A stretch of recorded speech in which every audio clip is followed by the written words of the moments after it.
we're back. You already know what it is. And we got the people in the community finna sound off because it's so many inconsistencies with this case. It's so many things that happened in those last few interviews. And there's so many things that happened since then. I'm July about scour the internet so that you don't have to. And I brought to you the choice cut select videos from people around the internet talking that talk. And we're going to get it kicked off with Ahmadiyah Shakur. Come on now. Let's go ahead and get to it. I'm Dr. Ahmadiyah Shakur. It looks like the DA, Angel Myers McElrath, just dropped the reverse Uno card. Let's get into it. It was a 2-page letter, and here's what it says. I'm going to go down to the 4th paragraph. It says, first, the date and time you proposed provided less than 48 hours notice. Moreover, the Wonsleys were outside Mississippi when your letter was sent and are not scheduled to return until after the deadline you unilaterally imposed.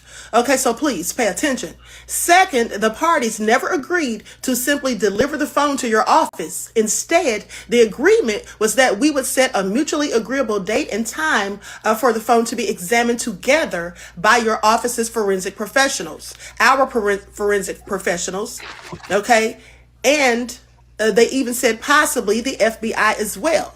Third, the parties have not yet agreed upon a forensic protocol addressing at a minimum the scope and method of the examination, chain of custody, preservation of the forensic extraction, access to resulting forensic data, and treatment of information outside of the agreed scope, retention of the extraction, and return of the device. We're prepared to promptly address those logistics so that the examination can proceed while preserving the integrity of the investigation.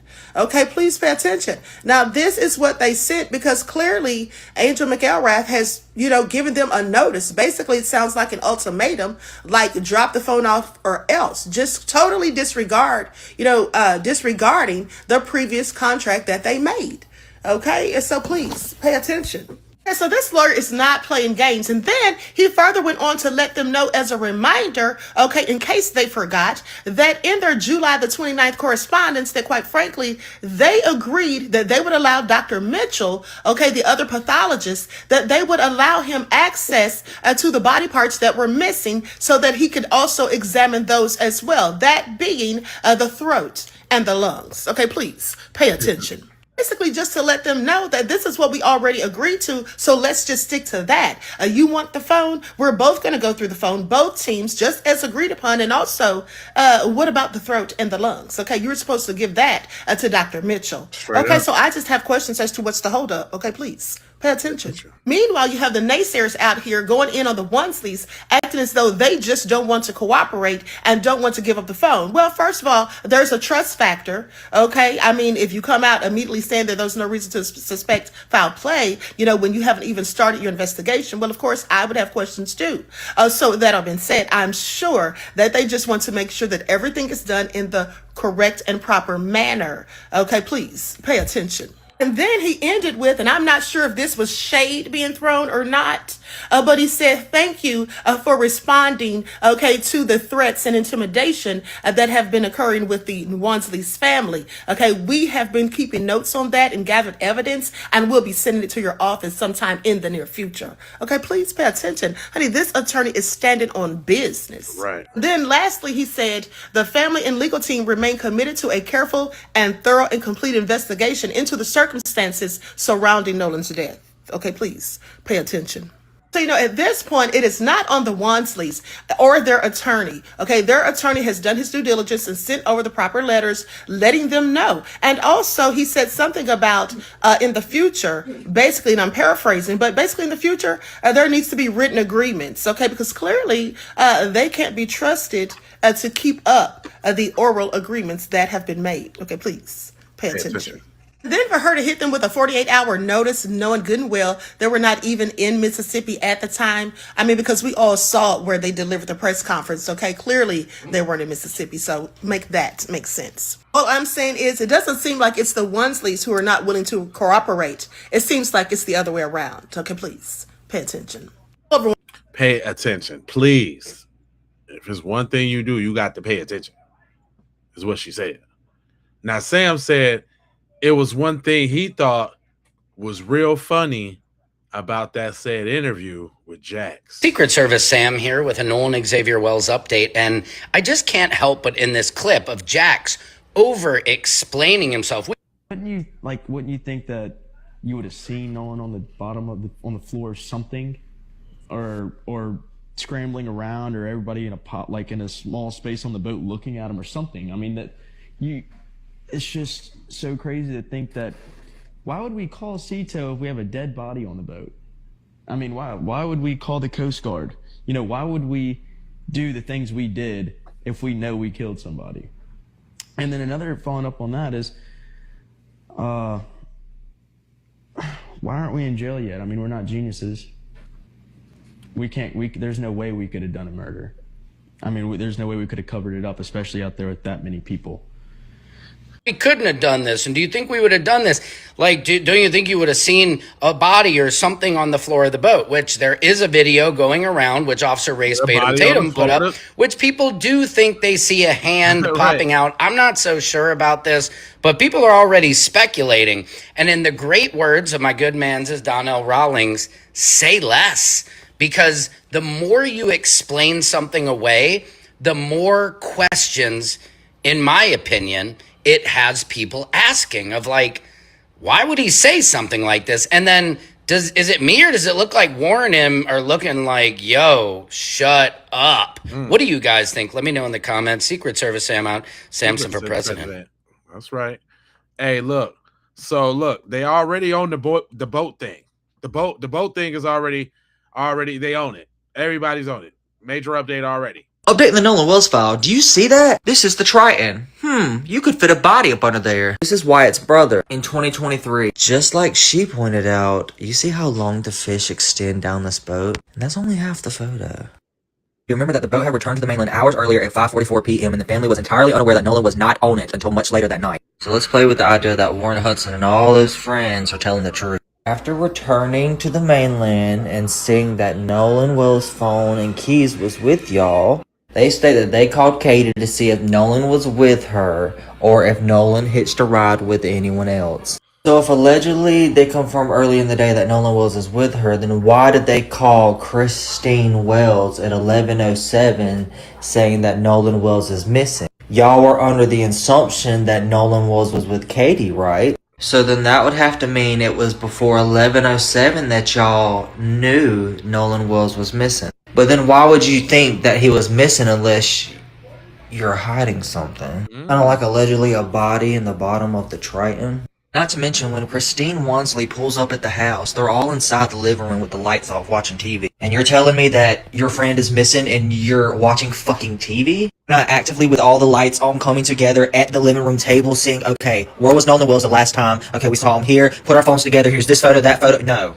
See, Wyatt Pyron is the one that made the phone call to the police to notify that Nolan Wells was missing, correct? He was also the first to speak to the Jackson County Sheriff's Office earlier that day before his mother, Jennifer Pyron, was able to. Always trying to stay one step ahead. And that is why allegedly they refused to let the search dogs on there when the police showed up. It states that both teams, Ben Grump, allegedly, and Edward Polczyk, denied for the dogs to search the boat that day. But later on, Ben Grump goes to have an argument and criticizes them, and then they come out to say that they never really actually talked to Ben Grump themselves. So, if we know anything, they lied about what Nolan Wells was wearing because they said that he was fully clothed. Updating the Nolan. See, man, they own it about this. They should have never. See, they shouldn't have put out all of them boat. I think they did way more harm than help with all of these boat issues and the way that they trying to lie on the phone. I mean, even my man's like, I wouldn't give the phone up either. New update regarding Nolan Wells, and I'm going to say it. It is a bombshell piece of information regarding the Nolan Wells investigation. Over the last couple of days, you've heard me say that the family is waiting for the district attorney to get in touch with them to schedule that joint investigation and cell phone extraction. Right. We just found out on August 13th, which was literally just 2 days ago, that said district attorney Mickelrath of the Jackson County, Mississippi, decided to send another letter to the family stating, you have 48 hours to drop off the cell phone. I'm sorry, is that the same thing as a joint investigation? when the words are, you have 48 hours to drop off the cell phone, or you have 48 hours to, possess the cell phone for us? Is that the same thing as saying we're going to have a joint investigation? Don't you worry, I'm going to show you the letter right now. Here is the actual letter sent from A.R. Smith, the same attorney that sent out the letter on August 11th. I want to point your attention to right here. To date, Nolan's parents remain willing to facilitate an appropriate forensic examination of Nolan Wells' phone, including FBI involvement, according to our agreement on July 15th. However, your letter sent to Eric Hertz on August 12th at 12:51 p.m. set a deadline for Wednesday to deliver the phone to your office by August 14th at 9 a.m. This is not practical for a number of reasons. Now, that's a 2-page letter. I just showed you one of the excerpts. But the reason why it's not practical is 2 big reasons. And again, this is in that actual letter if you guys want to look it up. The first reason was that you agreed that there would be a joint investigation into the cell phone extraction investigation. But you're saying you need to drop the phone off at the office on August 14th at 9 a.m. That doesn't strike me as a joint investigation. That strikes me as, give us the phone, we'll go through it, and then we'll get back to you later. The second reason why it's impractical is because at the time, the Wells family was actually nowhere near Mississippi or nowhere near an area where they could actually drop it off and be compliant with that deadline. So those are the 2 main reasons why. Now, again, you guys can read the letter yourself. But this now makes sense. This is why the family is so concerned, and this is why the family is so upset. Because the DA now is essentially going back on what they said, saying, we want you to drop off the phone on August 14th, when on July 15th, they said, we will do a joint investigation together. Right. This is why the Wells family is so frustrated with this investigation. And this is why they're trying to get the Department of Justice involved. This is why all the leadership are getting involved in this. Is because the family was under the expectation that the district attorney in Jackson County, Mississippi, was going to do a joint investigation based on the July 15th meeting. Right. We just found out they may not want to do a joint investigation anymore. They're asking the Wells family to drop off the phone on August 14th at 9 a.m., which has already passed. But still, just drop off the phone. Nah, we ain't doing that. And then, it's not only the phone thing, y'all. Where that neck at? Where that neck go? Let's go back to this. Okay, maybe it was common procedure for her to hold on to it, but we've given her a long enough grace period, going into 2 months now. Right. And they've still not agreed to let Dr. Mitchell come and examine the missing parts. Right. So now explain how that's not foul play. Maybe at first that was a common procedure and we gave her a little bit of a slide. But now we're going into 2 months and they've still not let the second pathologist examine the parts. So explain that, Boyd. And let's go back That's to what I'm this. saying. Let's not forget about the neck, y'all. Let's not forget about the neck.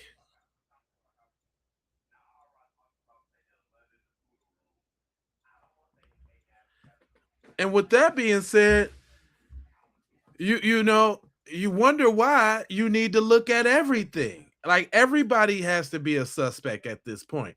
That's why the FBI getting called and all of that. Because this is deeper than y'all think. I think at this point, I know we've differed a little bit on this. This might be a good basis now to call in the FBI. Yep. Because you need someone to take over the investigation. You have to have the FBI come in. They've done it before in major cases in the past. You could name them off the top of your head. But now's the time to take it from them because they're not giving it up and they need to. If you discovered one phone call between somebody that is politically connected and somebody that is investigating this case, what's your next move? Now I want all the phone. I want all the records. I want the records of that person.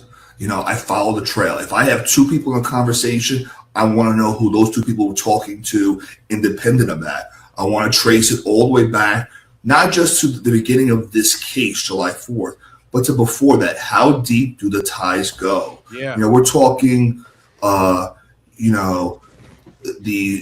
real, black flag, cloak and dagger type Yale underground fraternity stuff here, right? How the black hand of the government, right? We've all heard the Illuminati type stories. This is what we're talking about at a state level. where it goes so deep, right? You have a few families that control a certain geography. Start to look that way here, right? You bring in all the emails, all the public records. I want to see financials. I want to see where their ties are. Do they go to the same golf club together? The same car dealership? Has anyone had any really big contributions made to them or gifts that maybe weren't disclosed? Anyone getting free trips on a flight? Anyone getting a lot of free meals? For the public officials, they are fair game. I've always said they're fair game. You look at everything. Hell yeah. I like how he put that, like straight up. Everything, leave no stone unturned. I don't see why, right? But I want y'all. Somebody pointed this out, and I said this too while the interview was going on.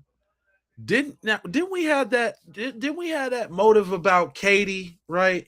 And being Katie, being Bart's girl, and this, that, and the third. Listen to this. This is pretty interesting what Jack said. Listen. He was the peacemaker of our friend group. I mean, anytime anybody had beef over somebody, over a girl or whatever, he would go over there and start talking to him. He's like, man, I think this guy's actually pretty cool. Yeah, this guy's I don't think cool. we should. I think we should become friends with this guy. Yeah. And lo and behold, we would somehow become friends with the dude, even though he's getting with one of our other buddies' exes or whatever. Even though he's getting with one of our other buddies' exes or whatever. Did you hear that? He was the peacemaker of our friend group. I mean, anytime anybody had beef over somebody, over a girl or whatever, he would go over there and start talking to him. He's like, man, I think this guy's actually pretty cool. Yeah, this guy's I don't think we should. I think we should become friends with this guy. Yeah. And lo and behold, we would somehow become friends with the dude, even though he's getting with one of our other buddies' exes or whatever. But he was. You hear that? Did you hear that? Wow.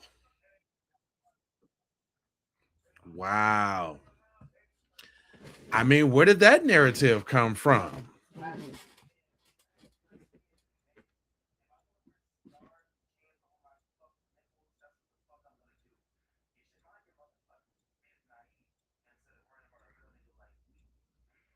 Truth hurts. Yeah, that's what I'm talking about. That was pretty strange. They've been saying strange stuff this whole time, man.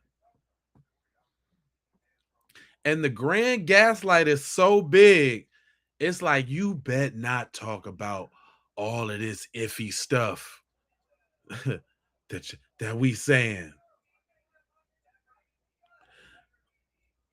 Look, did we think about how many toes they need? This is another thing that I snatched that we didn't think about. I'm only talking about stuff that we ain't think about. We should know all the information now. Now we should be able to play with it. Did y'all think about this? Wyatt, you're on the phone with Cito right there. But you're being towed as well by the fart. So the fart is towing you in this picture. Right. But you're also calling Cito for a tow? Yeah. Why do you need another tow if you're already being towed, Wyatt? Why would you need to call Cito to be towed if the fart is towing you? Make that make sense. That one went over my head, but she's totally right. Because it was all during the interview. My buddy Bart came out with the boat and the Bart with the boat. That's all he kept saying. But then y'all got on the thing called Cito, and then y'all didn't even need a tow. And I guess we supposed to just I don't know, gloss over that, right? We should just gloss over that.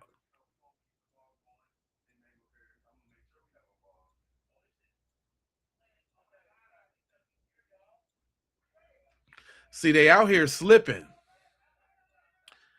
They slipping. They didn't let these pictures come up and all of that. And then this chick right here, she's so fanatical. She been on them, I'm talking about, for days. She ain't letting up on nothing. Shout out to Shorty. I forgot what her name. Hold on, let me see. What's her name? Damn, I just Googled her up. I'm gonna find it out. I'm gonna shout her name out, but she been going in. Where we had left off, Warren had already called Miss Christine, and then they somehow ended up at Jax's grandparents' house. That's where they all stayed that weekend, and so that's why Nolan's keys were over there. They had to have been at the grandparents' house, who mysteriously never showed up during any of these confrontations. Somehow the phone had gone from the party that they were all at to Jax's place, and then Warren left after a phone call to Morgan. According to them, 10 to 15 people showed up and just walked into Jax's house and demanded the phone. Wyatt gave the address in which the boat was at. They all start migrating over there. Then Morgan and Wyatt and another friend are tracking their 360s and seeing that they're going over to Wyatt's house. Then they call 911 to tell them that the police are on the way to his house. Then they're searching the boat, and then they come back to Jax's house around 1 o'clock in the morning, according to him. Mind you, that's when they explain to the police about their friend being missing. And so then the report says at 1:38 in the morning, the Jackson County Sheriff's Office say that they spoke to several of the friends that were on the vessel with Nolan, saying that he was in the company of an unknown female. But Morgan, Jax, and Warren all claimed that they did not travel to the island on the same boat as Nolan. So who did they talk to? Because it sounds to me like they had told the police that they were on the same boat as him. Keeping in mind that this is what Warren told Miss Christine. Named Katie. And so then it turned into, Katie is also missing. No one can find her. And the explanation of no one knows this Katie, like we've never met her. And Tristan said this. I was talking on my other buddy's phone, talking to Warren. He was dialing Coast Guard because he hung up the phone and was like, hey, this is them, bye, and hung up the phone. And that was the last time I talked to him. Mind you, Tristan is friends with Katie. They are mutuals. I have confirmed this. So now that we've got that timeline fucking straight, let's back up to something that Warren said during this interview. If you're motivated enough to do it, yeah. Like, I made a phone call to my mom, and I had to call her like 8 times before she picked up because either her service was bad because she was on the back side of the aisle on the south side, or my service was bad, and it was just hard to get through. Do y'all see that? Let me play it again slower for you. Either her service was bad because she was on the back side of the aisle on the south side, or my service was bad, and it was just hard to get through. Oh no. Not only did Warren confirm that his mom was on the south side of the island, but Warren himself said that if you're motivated enough, you can call somebody. I tried calling my mom 8 times. Yet this is what he said last time. A little off the island, you have cell coverage, and even on the island, like I called my mom when we were on the island, it was fine. So which is it? Did you call your mom with ease, or did you try to call her 8 times because you were motivated to get in touch with her? But Warren wasn't the only one to slip up, because listen. And he's on the phone with Cito, and he's trying to get them on the phone. And as he stated in the moment, he's like, Cito's just asking all these dumb questions. I can't figure out what's going on. And so finally hangs up, and after the trim to the motor started to work again. So they manually trim it down by the buttons on the motor, trimmed it down, and some electronics started to come back on. And they got the boat to crank over, and they're like, all right, untie us. So first off, Jax just proved that the boys put the phone on mute during the call with Cito. Because I've listened to the entire 8-minute call, and at no point did they ever say anything about them asking all these stupid questions. Then he said after they hung up on the Cito, that's when it started working again, and they said, okay, untie us, implying that it had been tied up to the other boat the entire time. But we see in this video that they are hauling the line back in right here as he's on the phone. See, you can see right here where the line is being pulled in from across the way where the boat is stationed. Meaning he had already hung up with Cito at that point, and he had to have been on the phone with someone else. And what we see here is, once again, we have an interview where they go into so much detail about stuff that doesn't fucking matter. Well, I'm going to go ahead and first off explain a boat. We fucking get how a bilge pump works. We get it by now. Right. Talking about the bilge pump. What we actually want to hear about is the multiple stops that were made before ending up back at the grandparents' house before they even took the boat to the boat dock. We want you guys to explain how the sea tow was canceled by the grandfather on the captain's private line before you guys had even hung up with sea tow. That's why nobody believes a fucking word.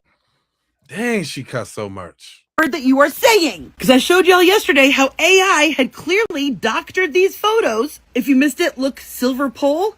Look, no silver pole. It's actually white. And if you look at this picture in the grandparents' driveway of the Triton, you will see that the little handrails are not leaning over. You will see that the rails are going straight up and down and not leaning, which is why I also suspect that the identity of whoever this is was intentionally covered up. Because first off, who wears this weird swimsuit thing? This is somebody who, if they were with them, would have stood out in a crowd. But this woman who's in a red striped swimsuit with a white baseball cap shows up in a lot of different pictures, just oh so obscured. Here she is again, handing out beers on Bart's boat. So I personally suspect that whoever that was in fact on the Triton, and they used AI to change her clothing and to obscure her identity. Because I think this was either Warren's mother or Wyatt's stepmother, which would explain the older female voice people have said they've heard on the sea tow. Because otherwise, why would he need to call his mother 8 times? Unless, according to his own words, If you're motivated enough to do it, yeah. because remember, there is a 4th boat out there. 1, 2, 3, and 4. Holy fuck, I just accidentally stumbled onto something that... Wow. Come on now. Come on now. I mean, Shorty breaking it all the way down. Right? Broke that all the way down. I can't wait for her part 2 on my mama. Because she been putting in work. And then when we talk about that boat, did you know how big the boat was? Like, you could really fit somebody on the boat? Well. Listen, if you haven't already given J Megan a follow, you need to go do this because this woman is an investigator. But she found the inside of what the boat looks like. This is the Triton. You see how deep that is? It's deep enough to hide a body, isn't it? And like Jay said, it's kind of suspicious on why Wyatt wanted to call the police when the Wansley Wells family were going to search the inside of his boat at his house, isn't it? Listen, if you didn't have nothing to hide, why are you hiding? Why wouldn't you let them search that boat? I'll tell you this. I'll tell you right now, that whole story that those 2 crooked ass lawyers keep concocting, saying that there's no way that Nolan was on that boat, looks like he could fit to me. What about you? Hold on. And I got something to back that up. We back to my girl again about the space on that boat. My brain needs a rest after the last couple of days. Now we know for sure that there was storage in the bow of the boat. All right, so now at this point, I am pretty sure that the Triton was there all day. They didn't switch out the boats. And I'm also pretty certain at this point that this is a real video, because there's one single frame where you can see Bart's boat and you can also see the toes of somebody like dangling them off the water. So if the picture or video were AI, it would be a really bizarre thing for it to just kind of throw in. But there's zero question in my mind that this video has been altered. So then the question becomes, why would they alter this video? And the only thing that logically makes sense to me is to alter the identity of the 2 girls. Because if Carter is the boy in red, Wyatt is the boy in the American shorts, Bart's brother Brooke being the one in the navy blue shorts, and then Ike being the one in the teal shorts. Then we've got Warren up here with somebody in this red striped swimsuit and the girl in the teal swimsuit with the backwards hat. So in this picture, this would be Brooks, this would be Ike, this would be Wyatt, this would be Warren, which would leave this to be Carter. Now, whoever this is seems to be very cuddly with Carter. Like, too cuddly, in my opinion, for it to be like a mother or a family member. Thinking about it a lot from the timeline that we have been told. And what we haven't really been factoring in again is the party. Because remember, Warren said he went to the party, but instead of talking with all of his friends, he went upstairs to go talk with his girlfriend's dad. Now, those families are tight. So if that dad of Ava if that conversation with the dad didn't happen, then they would automatically know that they were lying. So I've been saying for a while that the girl was somehow involved. And mind you, everybody's back on land now. They're getting ready to do the fireworks, and everybody's swimming and drinking still, blah, blah, blah. So what's the excuse for no pictures at that party? They've explained it all away during the day, but at this point, they're all just being teenagers and having fun again, right? So I'm thinking that the brunette girl is Ava, the girl whose house they went to. And she's pretty close with Warren and the Pyrone family. And they're full speed running. And then after that, I didn't see them anymore. I think you were on the boat. You start from there? Yeah, so after we planed off, Wyatt kept the boat pinned the whole way in. We ran into the mouth of Fort Bayou, where we came from originally. And we turned into Fort Bayou, went in the channel, ran probably 500, 600 yards into Fort Bayou. Wyatt had jumped out of the boat, put the plug back in the boat so access water. So water didn't keep pushing and filling back the boat. According to their own words, they went into the mouth and then they turned and they went about 500-600 feet. Now, mind you, the party house is right around, but they go past it and then loop back around. However, Warren just admitted that at some point they had to stop and Wyatt jumped in. And even then, you heard him stuttering over the story. Like, it wasn't a smooth transition because I think they dropped her off. Which would explain why they would go back to this party, because obviously they can't cancel the party. That looks really suspicious. Then my theory has always been that the guys all like broke off and like talked to the parents about what was going on, and that's when they formulated their whole we'll call her and then we'll call the Coast Guard plan. Remember, she is related. Somehow I can't figure out, but she is related through marriage to the lieutenant that wrote up the very initial report we've seen. Because remember how Morgan claimed that the picture of the boat stuff was circulating around Snapchat and stuff, even though Christine didn't post it to her Facebook page until the next day. Listen to this. His mom was, what was he wearing? And so we were trying to remember what color his shorts were. We couldn't quite figure that out. I said black. Yeah, I think we said black. I really did. He was wearing navy blue shorts? Yeah, it was like dark blue shorts. Dark. I just said black because I was trying to piece everything together and help out. And so at this point, we're freaking out. We don't know where our friend's at. And the girl that took the picture, she was like, okay, well, I just took this picture of today. This is what color swim trunks he was wearing. And his mom asked for that to post on Facebook to say, if you've seen him, whatever, this is what he was wearing. So remember, the girl who took the picture with the digital camera was on Wyatt's boat at the beginning of the day and then was there with them at night when they were having this discussion. So she had to have been there at the beginning and at the party at the very least. Then we remembered that the original shorts picture, well, that wasn't the color of his shorts, as we now know. So we also know for a fact that this picture did not get sent to Christine until July 5th, meaning that they had to have had that picture and then not sent it to her for hours. Because they also said this. And so that's what we sent to her, or that's what she sent to her, because we're just trying. So they corrected themselves. He said, we sent it. No, she sent it. So then on July 5th, Christine said that they have been up for almost 48 hours straight. And then the very next post above it are the same pictures, but better quality. Why did it take so long to get these pictures to them? Oh, and y'all, now that I said that, I realize. So all of these pictures had to come from the same digital camera, right? Meaning this picture did as well. And since I've already proven that this picture had used AI to do something weird because, you know, there was no little bar here, only explanation for using AI on just this little part would be to obscure the reflection that was in this pole of the person who was taking the video. Or the pictures. Oh my God, yes. That makes sense. Love it when I figure that stuff out in real time for you on camera. So it makes sense to me that this photo video thing was altered to cover up this girl's swimsuit. Because let's face it, this swimsuit is the ugliest thing. It has like supposedly like sleeves and it's a tankini, but it goes like in a weird cut, but it's ugly. It's ugly and it's clearly not what these debutante beauty queen girls are wearing to a 4th of July beach party. So I'm like 70% sure that this is Ava. Oh wait, oh my God. Wait a second. What? Shown y'all guys before that there's 4 boats out here, this little cluster, right? But I'm looking at these weird pink lumps and stuff at the front of the boat, Bart's boat here.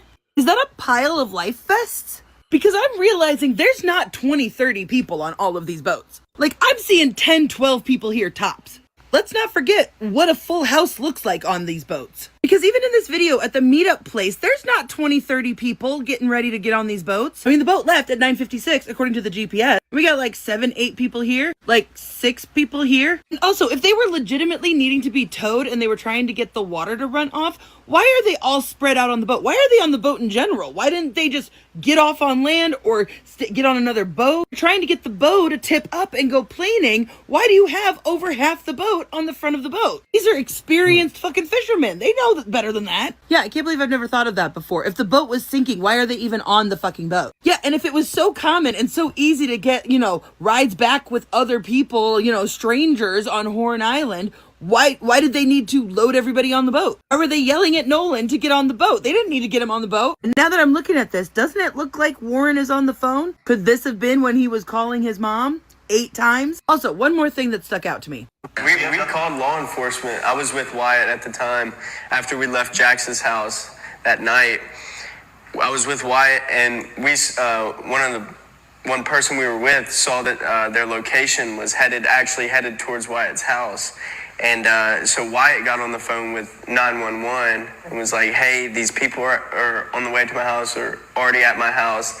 My mom and my dad are there alone, and they know nothing about this. He stumbled over his words from beginning to end in that story, so I don't believe any of it. But the one thing that sticks out to me was the phrasing, they don't know anything about this. If people are heading over to your house, why wouldn't you call your mom and dad before you called 911? Because it sounded like he was trying to keep his parents out of the loop of this story, which as a teenage boy implies that you have something to hide. Just a lot of different things to think about, right? All right, after that was deep. If she didn't go, she went to the depths of hell on their ass. If she didn't come with the comings, right? And this too. I wanted to dispel the myth of that CETO call, because that CETO call is a very, very intricate part of this whole thing. You know what's crazy about people who are quick to say that? Who are you trusting? The same corrupted news media that lies to you. That CETO call, nobody ever thought it would be analyzed. It sounds like an alibi cover-up call. So when I see those comments, it's fake. Who are you believing that is fake? Let me be clear. I'm not saying I know exactly what happened to Nolan Wells, because I don't. But here's what I do know intuitively. Something malicious happened to him. Right. Stevie Wonder could see that something malicious happened to him. Real easy. There are details in this case that deserve questions. The CETO call sounds suspicious to me. If you hear no suspicion on that call, something's wrong with you. Straight you may up. hear it differently, fine. What concerns me is how quickly some people have gone from, I have questions about this evidence, to it's fake, it's AI, those boys are innocent. Y'all cannot wait to call white children boys, but call young black kids a man. Come on. How do we get here? Because critical thinking means being willing to question everything, even what the media is feeding you. Question the audio, question the timeline, these supposed photos which have no timestamps. Nolan's missing phone. Okay, he stayed on the island. His phone, no teenager is not taking their phone. The circumstances surrounding the last people known to be with him. They were the last people to see him alive. Those things deserve investigation. It doesn't automatically prove guilt, but the girl they supposedly said he was with, she said that no, he wasn't with her. So something is not right. And this is where I think we have a serious problem with media literacy. Media literacy is what we need to talk about, okay? That means you analyze what the media is selling. We have been conditioned to believe that if something is recorded or photographed or released by an official source, then it's a complete truth, right? But we have seen repeatedly that footage doesn't automatically mean justice. So those pictures that they're showing on the boats and that they're supposed witnesses, we don't know that that's true. Exactly. Just this week, we saw body cam footage showing an Arkansas state trooper throwing an 18-year-old black girl to the ground and punching her during a traffic stop. Yeah, I did. And we know, did body cam stop police brutality? It did not. Evidence does not interpret itself. And just because you have some footage of them on the boat and Nolan was there and when they were coming back, we need to see the timestamps, we need to see the timeline. We have to examine everything. And we have to recognize that power is playing a role in all of this. Come on now. That requires critical thinking. So when I say something about the Nolan Wells case doesn't sit right with me, I'm not asking you to adopt my conclusion, but I'm asking you to think critically. That's what people have a hard time doing. But that's because, that just comes from the disdain, for black people. You know, he got a black daddy, so they don't want to believe nothing. You know, if Nolan was half Asian and half white, it'd be a totally different story out here. We'd know what happened to Nolan if he was Keanu Reeves. If he was Keanu Reeves, we know what happened to Nolan right away. It wouldn't have been 2 months later, and we still talking about what happened to Nolan. If Nolan was half Asian and half white, it would have been done. White boys or not. Because then he would have been a double whammy. He would have got the Asian hate crime bill and been white. Boom, boom. He would have been Gucci. I'm telling you what I know and not what I think about. Now, this one is pretty strange too, y'all. This white girl has been driving around Ocean Springs, exposing the fact that they got a bunch of cameras around the town, so they BSing on, extra footage. But she threw this video up, and it say it was taken at 3:50 p.m. July 4th on Horn Island. And supposedly what it shows, I don't know if y'all gonna be able to see it well. It does get a little bigger, but what it shows is somebody having a fight in the water, like kind of, I guess, being choked out and drowned at the same time.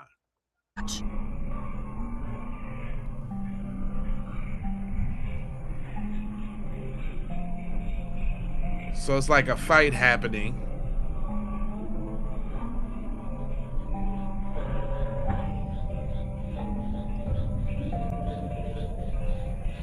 And I'm going to show y'all where it's at.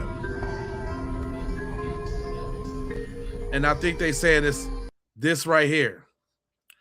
This fight right here in the water, which looks like, it's farther in the background. So I guess, light or dark or whatever the case. But they're saying that that's a fight going on. Look, and it's like you see two legs in the air right here.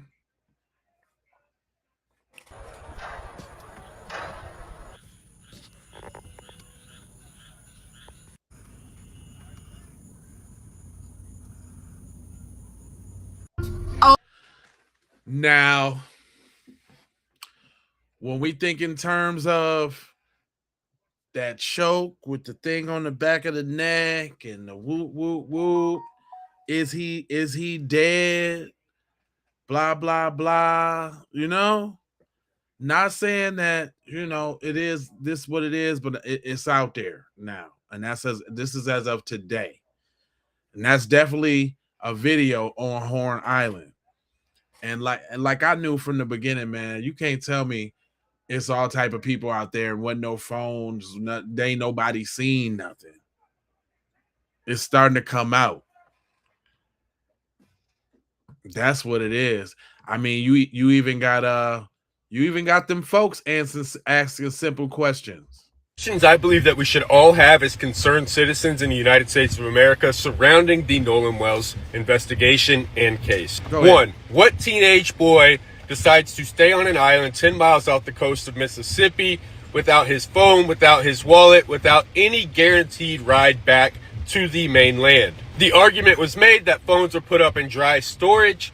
Okay, but at the point that he consciously chose to stay on the island with the girl, allegedly, why would he not grab his phone and take it with him just in case he was unable to hitch a ride with some stranger back to the mainland? What was his plan to get back to the mainland? Question number 2, why isn't anybody talking about this comment allegedly from Bart Edmondson saying, I just want you to know Nolan was a friend of mine. I want justice and the facts to come out. I just want you to know I live in Wyoming and have not been to Pass Christian for over a year. I grieve for Nolan and want the same as everyone else. Thank you for your support. This was super early in this case, in this investigation, before it blew up. Has anybody verified whether or not this was really Bart Edmondson's comment? And if not, Who would have information about where Bart lives to know that he lives in Wyoming, plays football there, and that he would not be in Mississippi at this time, or that he would potentially not be at the scene of where Nolan Wells went missing? And why would they create a quote-unquote burner account to respond to people in comments? I don't believe this piece of evidence is talked about enough. We do know that very early on, after it blew up, after all of this, they all deactivated their social media accounts and went ghost completely off the internet while lawyering up. Number 3, why would Sheriff Ledbetter, who is overseeing this case, immediately within hours after finding Nolan Wells' body, say to the general public that they suspect no foul play in a ongoing investigation? These are number fair 4, questions. which is tied to 3. Why would Governor Tate Reeves reiterate what the Sheriff Ledbetter had said about suspecting no foul play? These are fair questions. Knowing that their words carry weight. In fact, Governor Reeves says he doesn't know much about the case. He just suspects that there's no foul play. Question number 5, which is tied to 3 and 4. Has anybody verified this alleged photo of Bart's father, who is also a doctor in Ocean Springs, Mississippi, and the governor of Mississippi,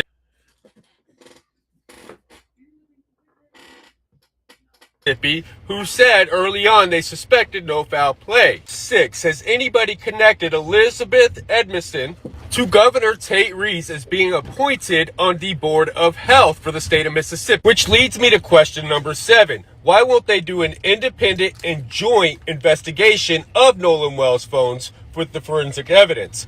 Given the fact that there are a lot of ties to powerful people, allegedly, with appointments to the Board of Health and whatnot, could you maybe understand why the family of Nolan Wells would be hesitant to turn anything over to law enforcement and expect no foul play on their end? Right. Question number 8. If you genuinely suspected no foul play, then why would you refuse to send the throat over to the independent autopsy done by Nolan Wells' legal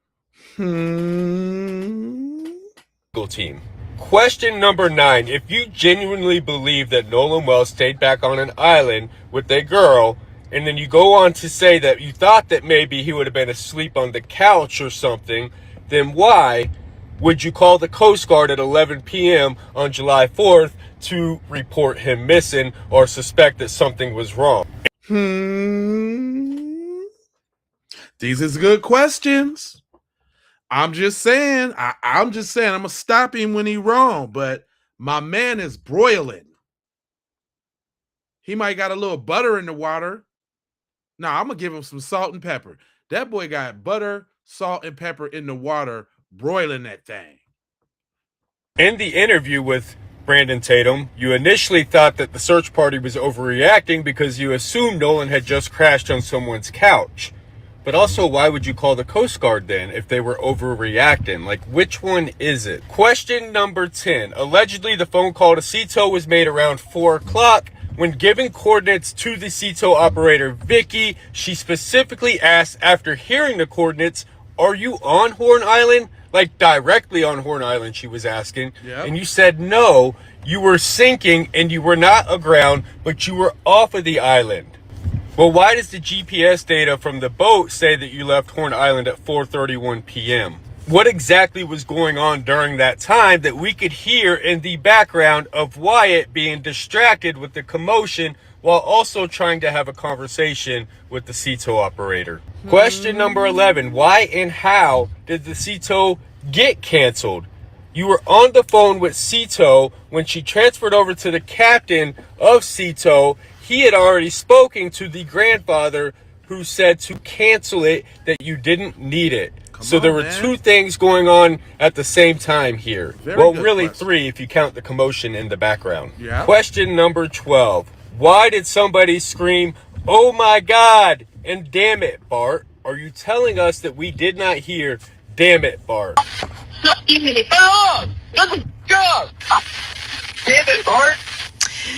And finally, my last question, at least for now, why is everybody getting upset that we're even asking questions? Nolan's family deserves justice, and justice for Nolan is justice for everyone Questions I believe that we should all have as concerned citizens in the United States of America surrounding the Nolan Wells investigation and case. 1. What teenage boy decides to stay on an island 10 miles out there? Man, I'm telling you, if that boy had the questions, there was the straightforward questions. And with all of those questions, people wonder why we're looking at people who supposed to be his friends since 8th grade funny? That's the grand gaslight part of it. With all of those questions, we supposed to just let the process?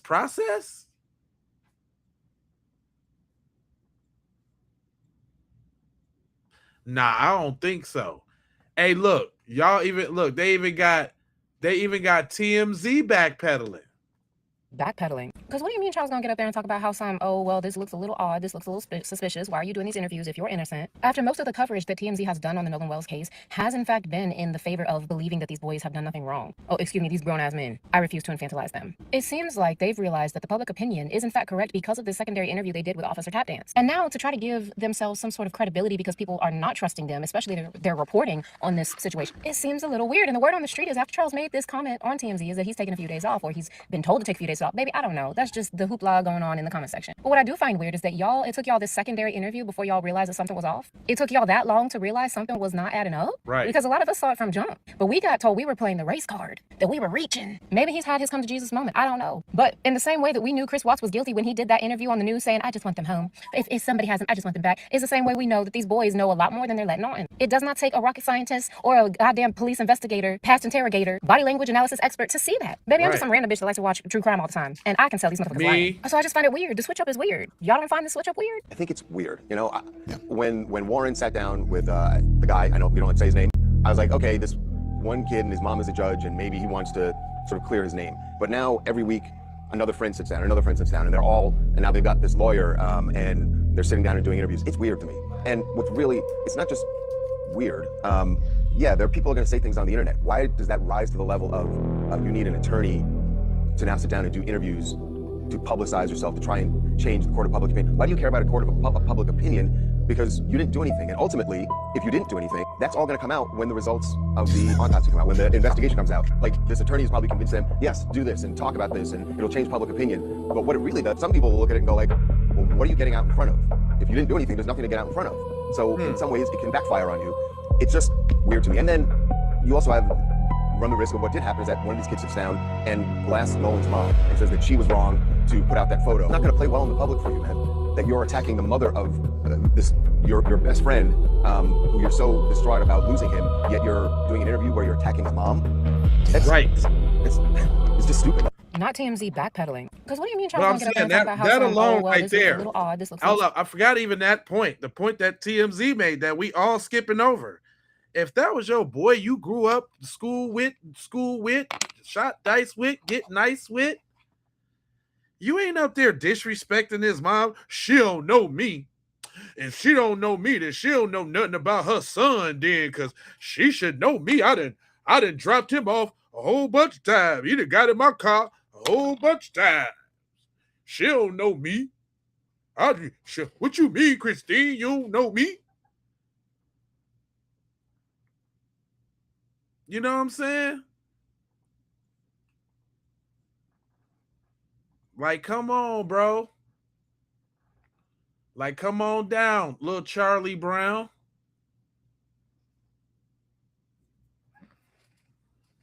To me, it ain't making no type of sense. You dig? And you know what? Y'all must come for the abuse and the punishment. Is that what y'all come for?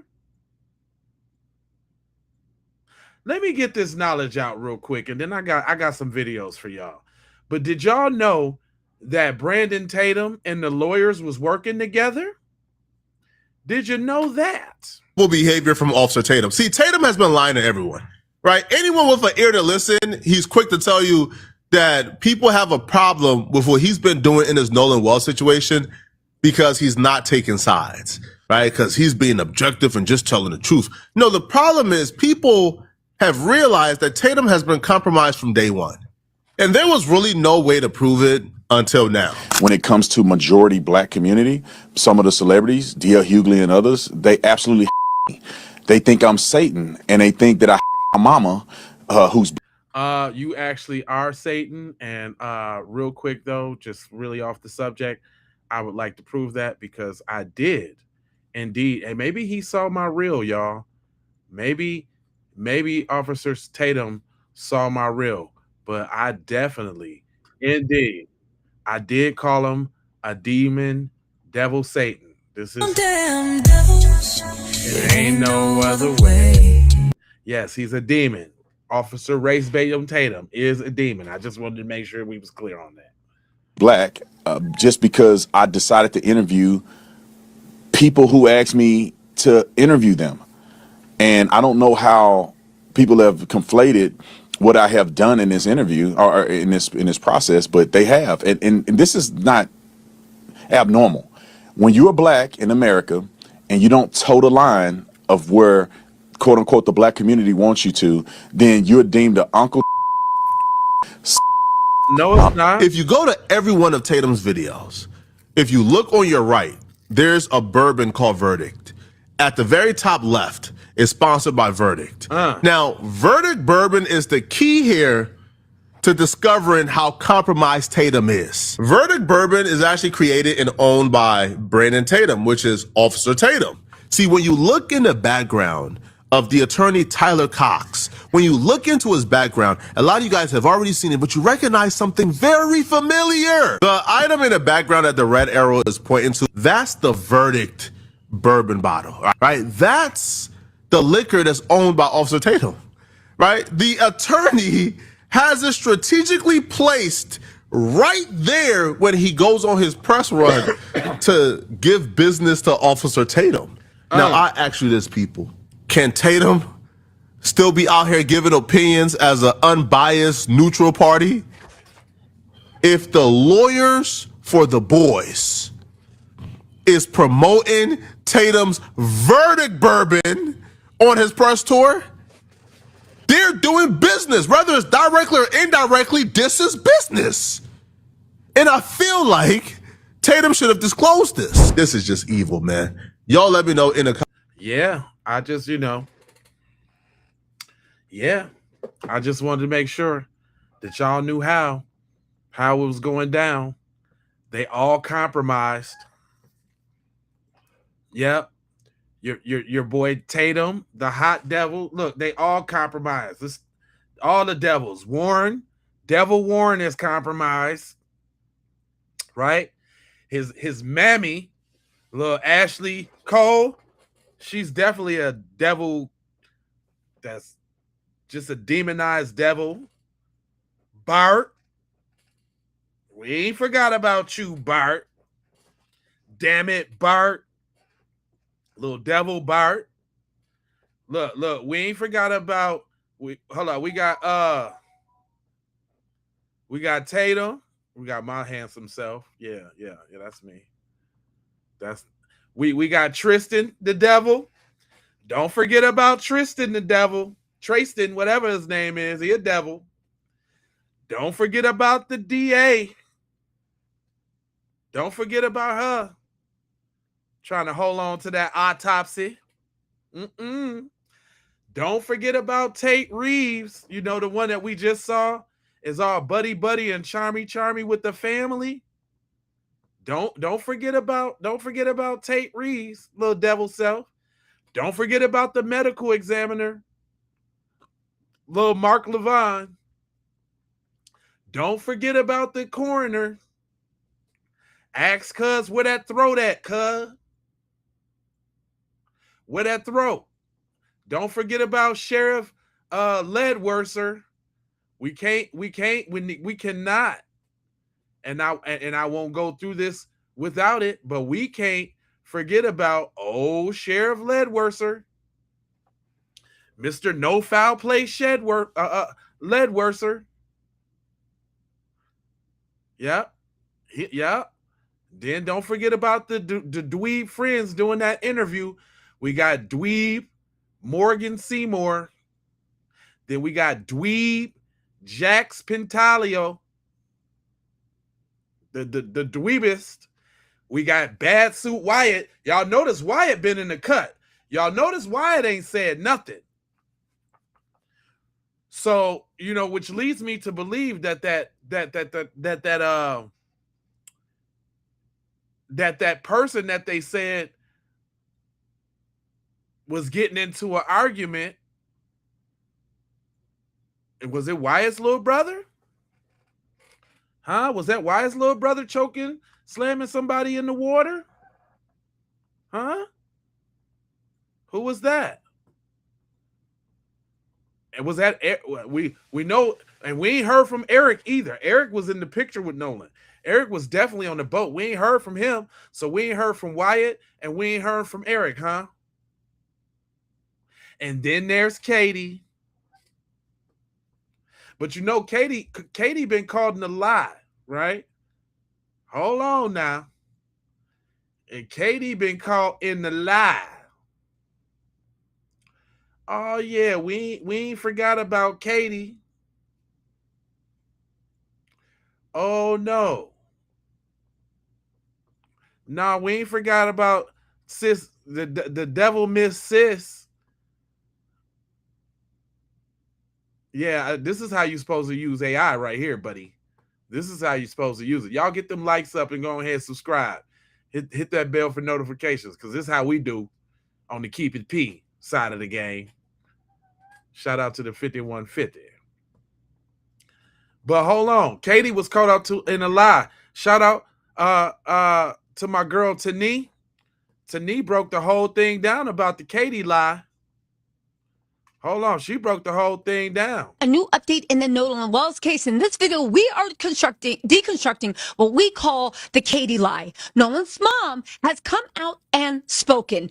Unfortunately, Warren, Pax, and Jax and Morgan's lawyer have also broken their silence on Nancy Grace. And baby, let me just say this. Nancy Grace is not Officer Tatum at all. She humiliated them. She made them look like jokes. She made them look like clowns. But more importantly, she made them actually answer the questions that we all have been asking. Most importantly, about Katie. You guys, let's get straight into this clip. Then I'm going to give you my evidence combined with what Nolan's mom said out of her mouth happened. And as much as they kick, scream, and fuss, right? Those boys cannot mess with what they actually told Nolan's mom. All right, y'all, let's get into this. This will be broken up for analysis, but let's just jump in, all right? Wait. No, they did not. 1 second. This is them saying they don't know Katie. It looks like these pictures might not actually be legitimate. I talked about this in my last video. It looks like it might have been staged, and then we need timestamps because it is looking like it's not a depiction. But let's not forget what happened with the Katie incident, okay? Katie was what these boys told Nolan's mom that he had decided to stay on the island with them. And we have to keep in mind that even when they told Nolan's mom that, they gave a name. Okay, but let's keep going. Did or didn't? Did he say they all did know Katie?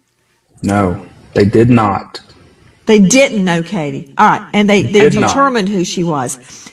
Okay. Right. Hey, hold on. Tyler, you stated your clients, began to get suspicious, whereas Nolan. When did they get suspicious? It was later that night. I believe it was around 9 or 10 o'clock, maybe even 11, that they start saying, oh, well, has anyone seen Nolan? Where's Nolan? Did he make it back home? Does anybody know? They start calling around, texting, asking everybody. And once they determined that no one had the answer about where Nolan was, that's when they called Christine Wells. And then they stay on the phone, my client stayed on the phone with Christine Wells for about 5 or 6 minutes. And then he tells her, look, I'm going to call the Coast Guard just to make sure. And he did. He stays on the phone with the Coast Guard for 21 minutes.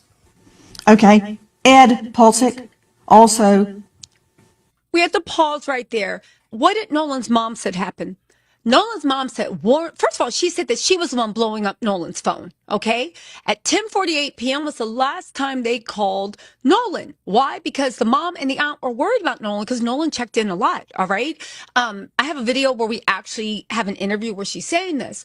At 11 o'clock or around 11:07, Warren calls Nolan's mom and said, "Hey, have you talked, Miss Christine? Have you talked to Nolan?" Now, why would you say that when you were sitting in the room where you saw there was a missed call from somebody named Mom? The phone was on and it was going off, right? Okay. And when she was like, "No, he's supposed to with you." No, because he decided to stay back on the island with with this girl named Katie. Now, keep in mind, they gave the name to Nolan's mom. Keep in mind, Tristan, in the interview with Officer Tatum, actually said that when he said bye to Nolan, right? Because Tristan got into a fight. He said some slick shit to Nolan about Katie because he used to mess with Katie. I believe Tristan said he used to mess with Katie. All right. Interesting enough, keep in mind, when the officers came to the house to question Warren and friends, they actually didn't even give a name. They said it was some unidentified girl he was with. But let's keep going. Keep that in mind. Veteran trial lawyer. Ed, do you concur with that explanation of why they first said, "I don't know her, we don't know her, he didn't know her," and then we find out that they had actually been texting with Katie? What's your understanding of that?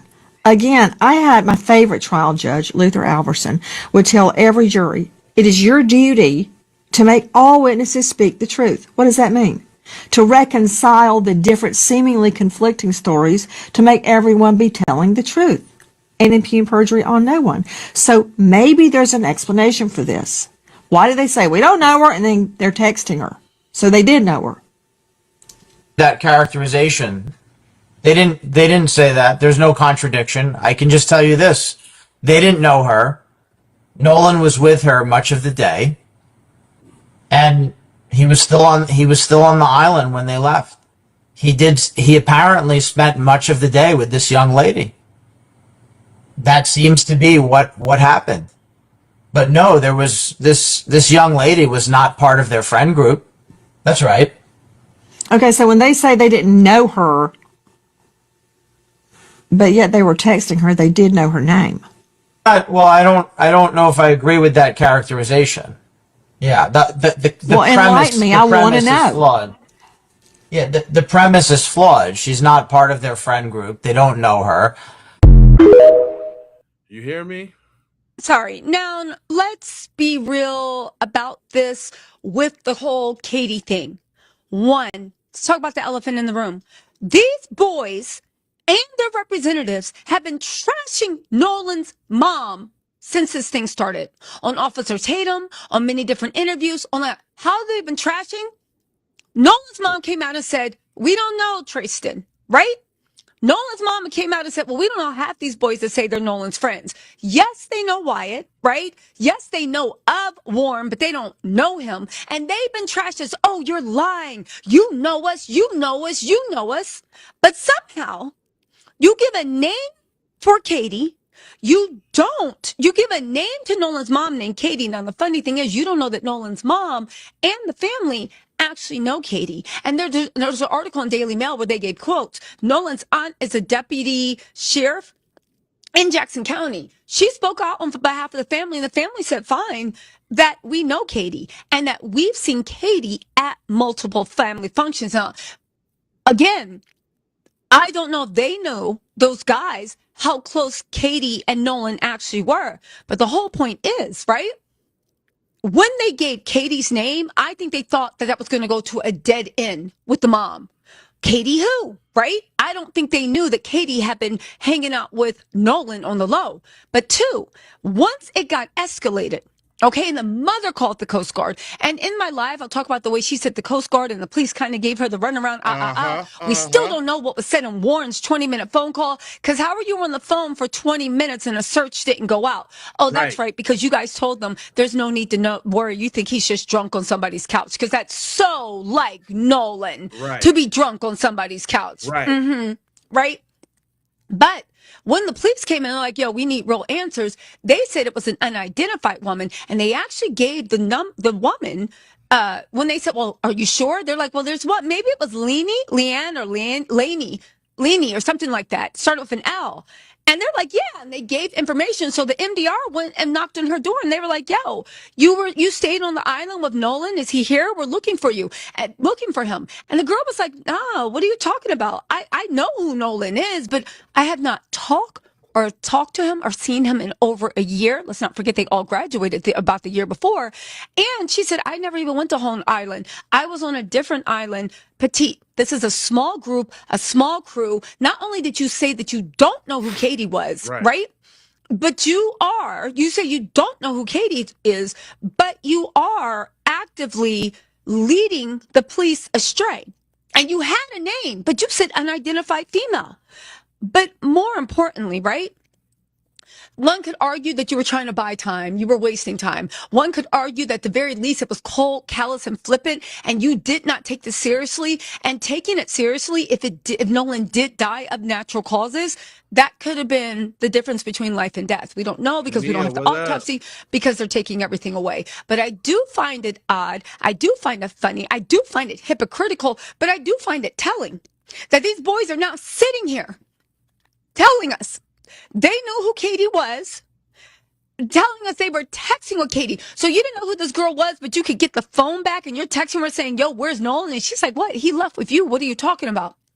And all the stuff that's not accurate. We don't know her. We don't know. You don't know somebody you're texting with. You don't know somebody that you're asking questions. You don't know who this person is, but yet they feel empowered to be out in social media, dragging Nolan's mother and framing Nolan's mother as a liar because Nolan's mom said, I don't really know Tristan. I don't really know half those boys. I know Wyatt, but I don't know this. And I don't, we know Jax, but we don't know this. And we don't know that. How is it that Nolan's mom has been nailed to a cross for the last month and dragged through the mud on Officer Tatum interviews, TMZ stuff? And, oh, my, that's so dishonest. But yet you're sitting here telling us that you don't know Katie and you don't know her, and that's a misclassification, and you were texting with her, but you don't know her. Bart was the one that said, I don't know Katie, right? Bart is 21. Katie is 18. Bart goes to school. Maybe that's true. But Warren, you were texting with her. Jax, you guys were texting with her. Anyway, you guys, listen, I'm going to go live with more information. I did think this was good. Yes. One, to watch Nancy humiliate these people and make them look like yokels, right? Thanks And for two, the, to Jules expose Dodge in a calm, clear manner Welcome to the channel. the way that the story falls apart. And they cannot clearly put together a timeline. And the more we ask questions, the more when we get an answer, it doesn't make sense. Man, she cooking, man. Matter of fact, give her some applause too. But Dot Chips, this is how we do it over here on the Keep It P podcast. I appreciate you supporting the live. She cooked, man. And this is all I'm saying, man. Like, there's too many of us out here that are really darn smart and can put two and two together like really easily. I don't think any of these interviews, I mean, besides the point of how it makes them look, I don't think any of these interviews did them any justice. Not at all.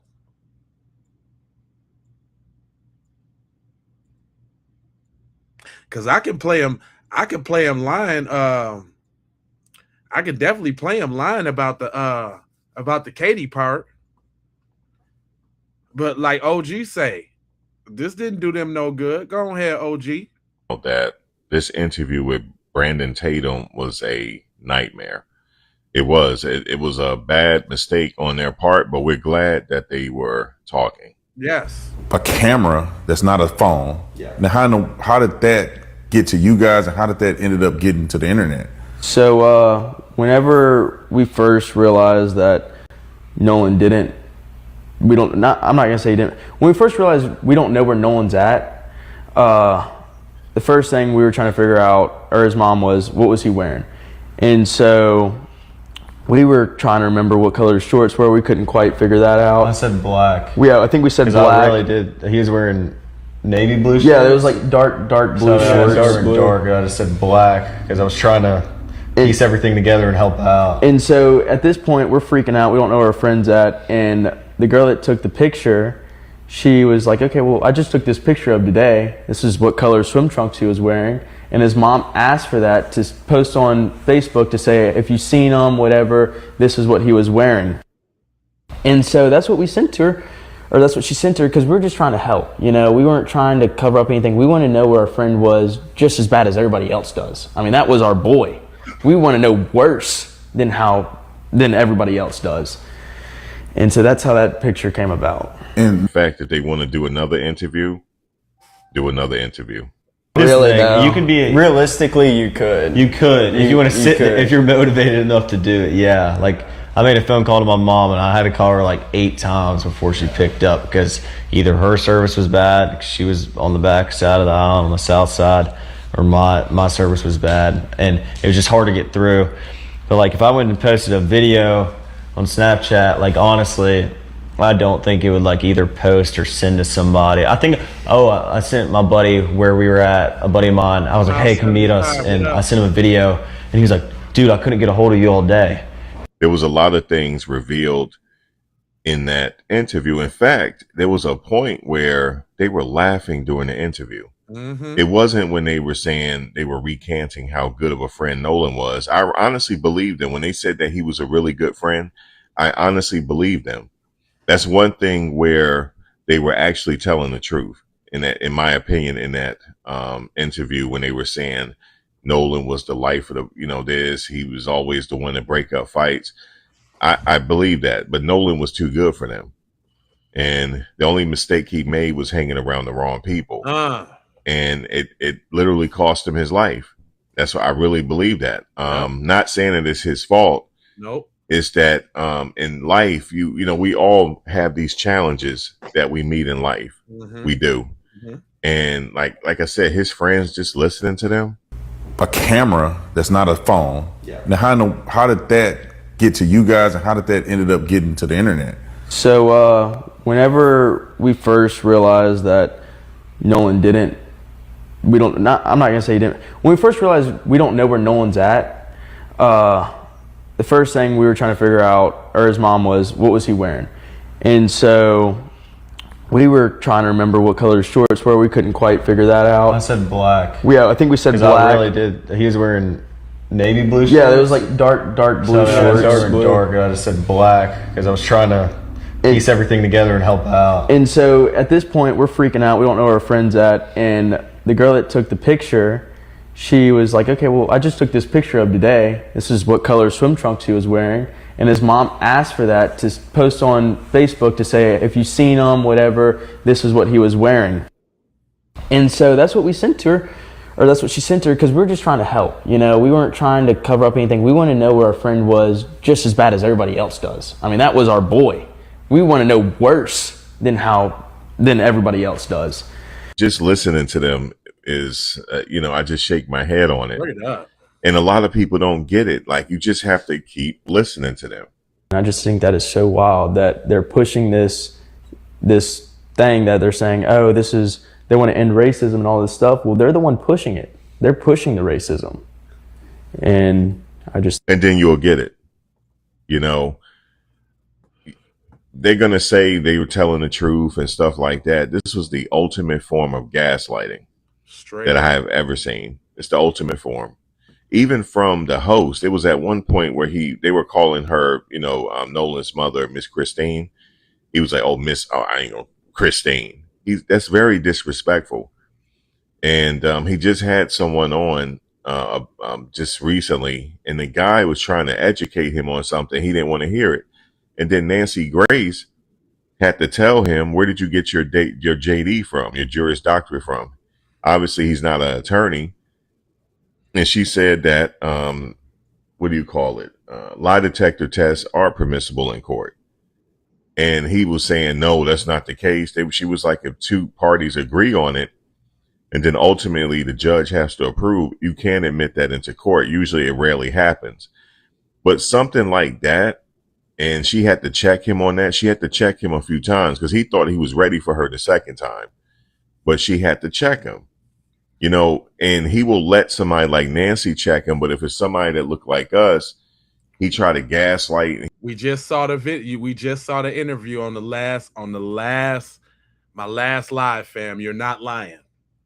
This man is telling the truth. He's telling the truth because we just witnessed it. Lie detector tests are permissible in court. And he was saying, no, that's not the case. She was like, if two parties agree on it, and then ultimately the judge has to approve, you can't admit that into court. Usually it rarely happens. But something like that, and she had to check him on that. She had to check him a few times because he thought he was ready for her the second time. But she had to check him. You know, and he will let somebody like Nancy check him. But if it's somebody that looked like us, right, he tried to gaslight and he tried to do all of this type of stuff. That's why I question people that actually listen to him. I really question them. But getting back to these young men, first of all, look at this picture. See this picture right here? I examined this picture very closely. Okay, I examined this picture for like at least a couple of minutes. And then I examined this picture. This was, they said, the Cito picture. I honestly think this picture was taken on a different day. That's my opinion on it until they show us the metadata. Now, I'm not talking about just show us the metadata. Show the FBI the metadata and let the FBI, matter of fact, let the FBI find the metadata. And I bet you, in my opinion, I'm just thinking that something was either photoshopped or something. You know, I don't honestly think that was the same day. That's my opinion on it. I don't think it's the same day. In fact, I almost think it can't be the same day, but I could be wrong. I could be wrong. And then it was this photo right here. So I zoomed in on this photo so you can see it. There's clearly something going on there. I don't know what it is, but it don't look right. And shout out to the Cajun Navy for sharing that. Shout out to them. Now, from a lot of the pictures that they shared that day, there was a lot of people on that island. And they seemed to say that it was so many people on the island, you can't get away with anything. Yes, you can. Everybody's not paying attention to you. In between the boats, you can do something in between the boats where everybody can't see you. So yeah, you for sure can get away with something out there with a lot of people around. In fact, you ever heard this? You do something in plain sight, nobody see it. Anybody ever heard that? Mm-hmm. Yeah, you certainly can get away with stuff in plain sight. You most certainly can. So, but they're trying to challenge your what do you call it? Your intelligence. Exactly. And that's the part that really gets me here. And it was no way that the parents made this about race. Even the lawyers didn't make this about race. Nobody did. They just want a thorough investigation on what happened to the young man. They just want a thorough investigation. That's all. But the problem is she was asking for a thorough investigation. They put the blame back on the parents for asking that. They didn't stay on the script. You know how people say, well, I just want to thank Jesus and I forgive anybody that did this. Then it all went away.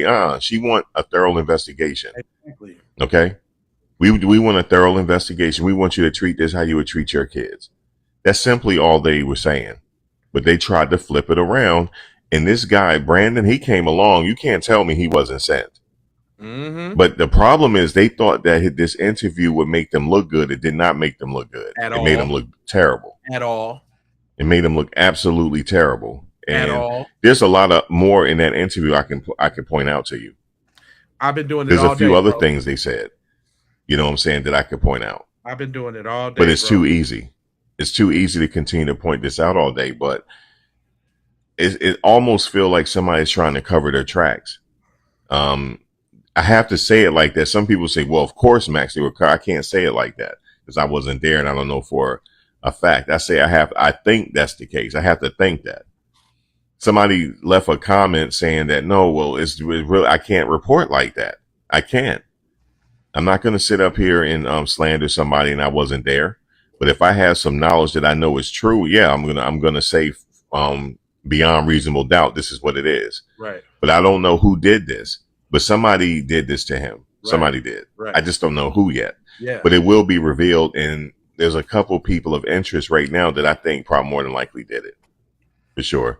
And they're trying their best to cover up for this person or persons. Mm-hmm. So that's how I see it, man. Drop a comment below. Let me know how you feel. Shout out to and the also, brother Max Ball. Give us a like, share, Yeah, and all that good stuff. I did that. I'll see you in the next analysis. Now listen, man. I say this. Sometimes it's not what you see, it's what you don't see. And all I'm saying is pretty funny that we ain't hearing from Wyatt, that we ain't hearing from Eric, that we ain't hearing from Bart. It's pretty funny. They've been quiet. They ain't on no world tour going around. I wonder why. Ain't heard Katie say nothing. She put out a couple joints on well, she could have put out a couple pictures talking about she was on another island and all that, and then we bust that down too. Hey, I had featured this one sister on the channel one time before. She had did a channeling of Nolan Wells and what happened, and she was kind of like spot on. She definitely finna be a prophet if it mess around and he got off the island and something happened at the crib or something like that. If that happens, she is a prophet. But she said she channeled Jax. So I wanted to see what she was talking about. She being short and sweet, but she be busting it down. So I want to hear what she had to say. Shout out to Tammy. Go follow Tammy. Hey, my beautiful people. So I have some more information that has to do with Nolan Wells. I told you guys that I would be doing another channeling, and I have done that. This channeling victim is Jax Patelo, the so-called friend of Nolan Wells. Okay. Jax had Nolan Wells' phone and keys at his house. The channeling of Jax helped me tie together what I saw when I channeled their defamation lawyer, Edward Andrew Palsy. Also, he confirmed some things in my channeling of Warren Hudson. Jax is doing a good job for me with tying everything together. Jax's spirit was very open to show me everything that I wanted to know.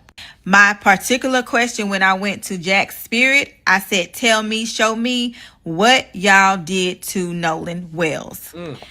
Before I tell you about Jax, let me tell you one part of Edward's channeling that I need to share with y'all. Okay. So when I channeled Edward, I saw Nolan crying. Okay. I didn't say nothing about it when I told y'all about it the other day because I didn't know where it fit in it. But when I channeled Jax, I understood. Okay. So the reason when I channeled Edward, I saw Nolan crying is because Jack showed me that they've told everything. The lawyers know that Warren killed Nolan and that they were all in on it. Okay. They know that. So in Edward's channeling, which is a defamation lawyer, he showed me with them being in a house. And he showed me that they were yelling in Nolan's face, and Nolan had tears in his eyes red, tears in his eyes. Also, I saw that they were hiding evidence in this house. The evidence was on a bed under the covers, and they left it there. So they did not get rid of evidence right away. So remember when I told you in my other videos, they were cleaning up the evidence, but the evidence at the house, they did not get rid of right away. Okay. This confirms when I channeled Javon, when I channeled Nolan, that things were like messy. So the house was not their main concern at first. That evidence in the house did not get cleaned up until the lawyers got involved. That's why Edward showed it to me, because they made them go back and get rid of some things that could be damaging for those boys. Okay. So keep that in mind. Now let's go to Jax. Jax showed me that when they were in the house, this is when they flipped on Nolan. Okay. It came very all of a sudden. Remember when I did my channeling of Warren, I said, I know Nolan was still with him because the firecrackers, they were going to event. Jack showed me the same thing, the same scenario. They went somewhere, and that's going to be the place where Nolan died. So basically what I'm saying is this house they were in, they all went. Nolan was with them when they went there. This when things turned, like I told you guys all the way in the beginning. they started being mean to Nolan. They were just, it's ridiculous. They were in his face, saying obscene things to him, just flipped on him. Nolan was so hurt. Also, what Jack showed me, the mystery girl. Hold on, y'all. I just got to bring this point up. Do y'all see them demons in the chat sizzling right now? Because this sister is channeling her spiritualist. So it's all good for Sylvia to do it. But when sister over here doing her little channeling, oh, that's an issue. Well, if y'all don't shut up and get up out of here and sit down and listen, you know we carry special abilities, dude. Y'all over there sizzling. She is just sprinkling. Hey, y'all just boy, they over there. Y'all over there. Hey, she might be saying the right stuff because y'all over there going nuts. Now let me bring her back so I don't cut her wisdom. Go ahead, sis. Nolan was so hurt. Also, what Jack showed me, the mystery girl. The mystery girl flipped on him as well. I saw her yelling at him. When I channeled Edward, the defamation lawyer, before he showed me Nolan crying in tears, he also showed me the mystery girl. She was in the room. Remember I told y'all Nolan realized something was wrong, but he was trying to play it cool. This is during this time as well. He was trying to play it cool, but it was too late. Jax showed me that they had Nolan confined, meaning that he could not escape. So Jax has confirmed that I told y'all that it was premeditated, right?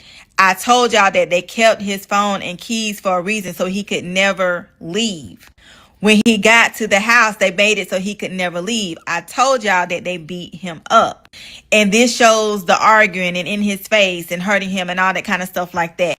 Jax also showed me the final blow when they hit him, and it showed Nolan died instantly, like I told you. Now let's take it to the spiritual side. Remember I told y'all that this was a ritual. So let me tell you how the final blow was symbolized to me. And also how I know they were trying to get his soul.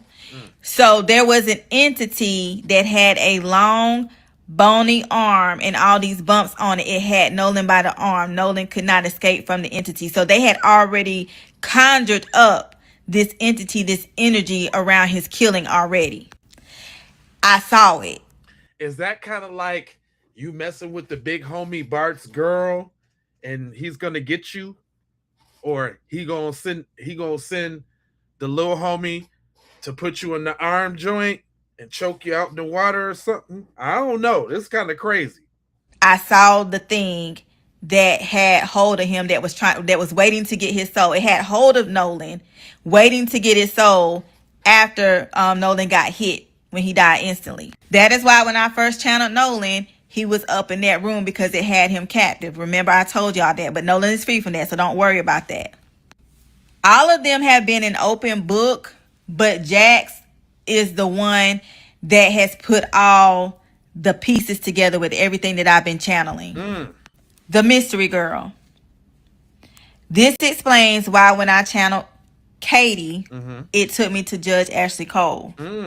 The mystery girl is not a girl, it's a woman. This is Judge Ashley Cole. She was there. She's the one yelling at Nolan. She's the one being mean to Nolan. So this is why when I saw Katie, that make a lot of sense now. Why would she come out with that statement earlier on? How could she talk so confidently about when the boys left, what they did, and all of that? Come on now. I saw her when I did that channeling. And Jack showed me the mystery girl again. And this is tied to Judge Ashley Cole. This also means she's cloaking herself. This lets me know that she's gotten some type of spiritual help. And they're doing some stuff, as we already know, and they're cloaking her. But that shit ain't working.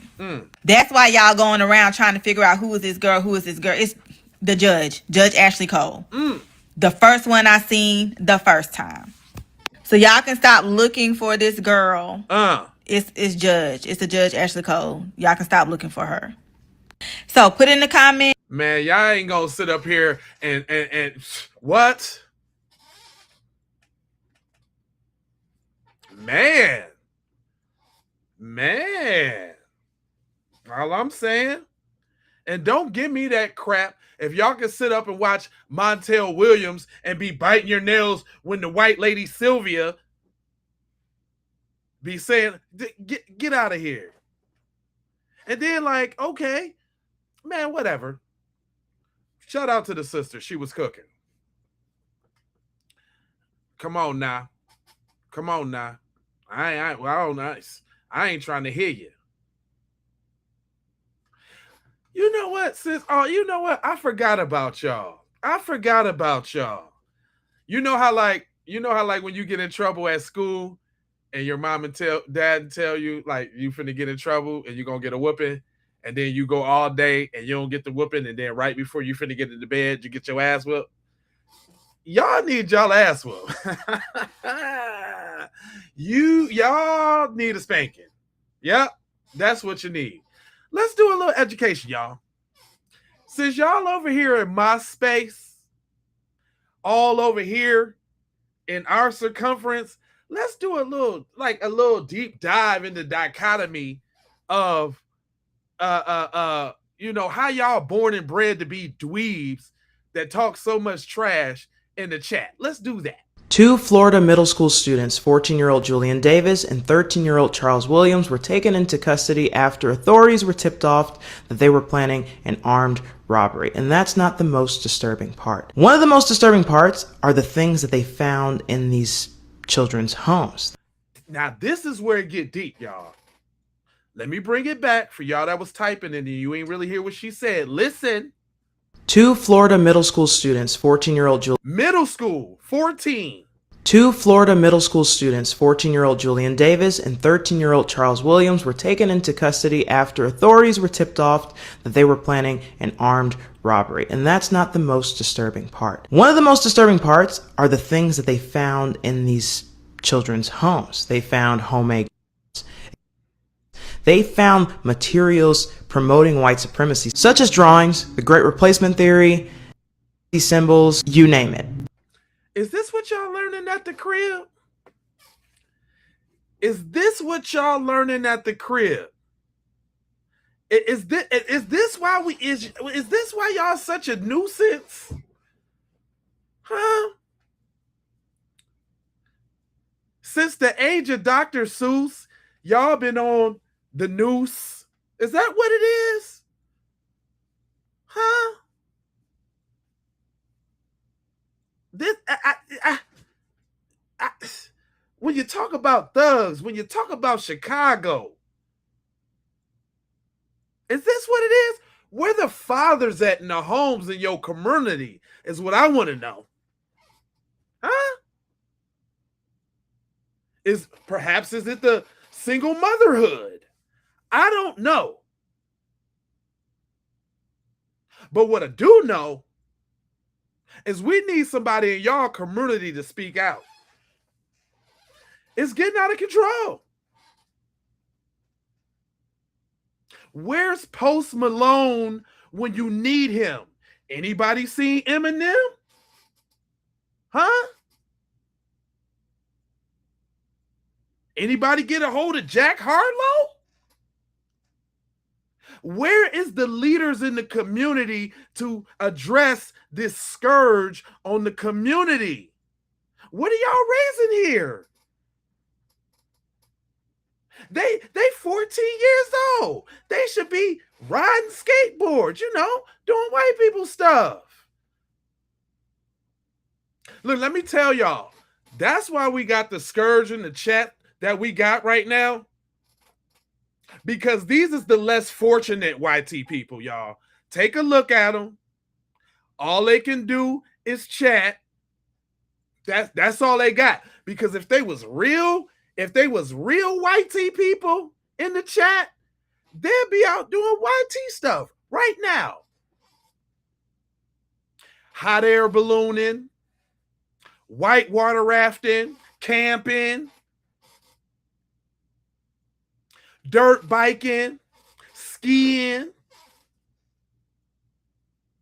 taking the ski doos out on the boat. You know how they always, you see all the boat. Yeah, they be out on the boat right now. Pottery. Yup. Ghost hunting. Mm-hmm. Out there with the little the magnet thing, walking up and down the beach, rock climbing, hang gliding. There you go. In the Alps, doing the activities. You know what I'm saying? They're not doing that, y'all. They're not doing the YT people stuff. Working on cars, man. I got a 454 with the Hemming Eldebrock. Got Eldebrock pipes, man. It's naturally aspirated, bro. They're not doing bungee jumping, scuba diving. You see what I'm saying? Skydiving. They're not doing all of that. They over here in the chat. Straight dweebs. Practicing guitar, good one. Boogie boarding, I'll take it. Yeah. They ain't doing none of that. Look at all the white people stuff that y'all gonna be doing right now, but you ain't doing it. You ain't doing it. Why, my friend? Did it pass you by, my friend? Canoeing, yeah. Fishing all day, getting sunburned, I'll take it. Yeah. Crocheting. Yeah. Hiking, I'll take that. Scaling the building, going all the way up to the top of the building, climbing the outside of a building with no safety gear, jumping off the side of a bridge. Camping, good one. Yeah. I'll take it. Yeah.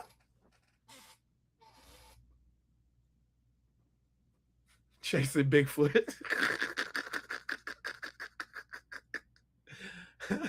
You was quiet trying to fall asleep. What's up, G? I ain't seen you in a minute. What's going on? Don't be just watching in the background. I'm going to pull you out. Storming the Capitol, riding four wheels. I'll take it. Yeah. Drinking Starbucks coffee, eating a pastry. Hey, 4,000, Alex. Basket weaving. The point is, it's a lot of things that y'all could be doing right now, but what y'all doing? Y'all over here.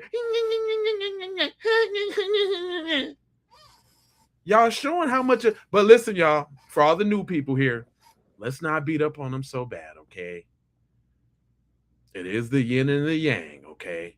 As much as we fight for love, truth, peace, freedom, and justice, as much as we fight for love, life, loyalty, knowledge, wisdom, and understanding, there will always be those that fight for evil and mayhem and destruction and chaos and devilism and demonism and Beelzebub and it's always going to be that. It's always going to be that. It's always going to be that. So,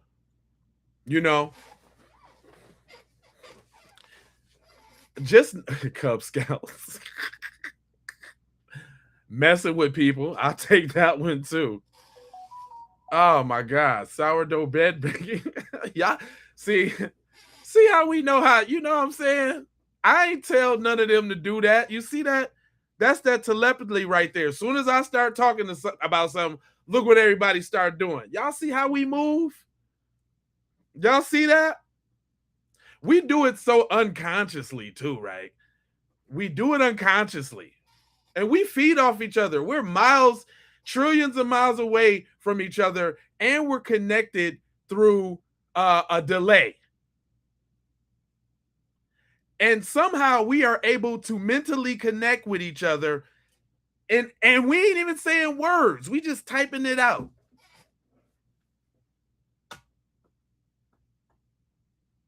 We are amazing. I just want you guys to know.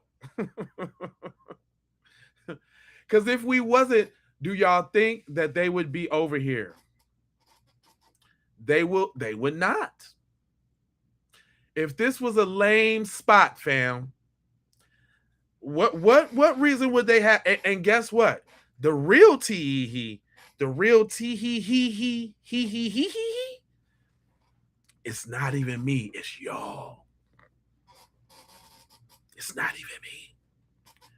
Because I could just be talking all by myself. But it's y'all, it's the participation of y'all. Oh man. Oh man. Listen, y'all. I'm gonna tell y'all, I ain't been so locked in and laser focused, at least on the aspect of what I do. You know what I'm saying? Cause I got a shot, you know what I'm saying, at this goal, you know what I'm saying? And I'm telling you, I've been talking about, I've been noticing like this. I'm so laser focused on this chat and what y'all saying, what everybody's saying, who's saying it, when they saying it, around what time they saying it, right? Because I'm doing this every day, a lot. But I'm noticing so much about not only the people in the chat, why they in the chat, what their duty to the chat is. Thank you, Angie. Come on in, babe. Welcome. This is how we get in. Make sure you subscribe, hit that bell notification too now. That's the intricate part. Because you got to know when I go live now.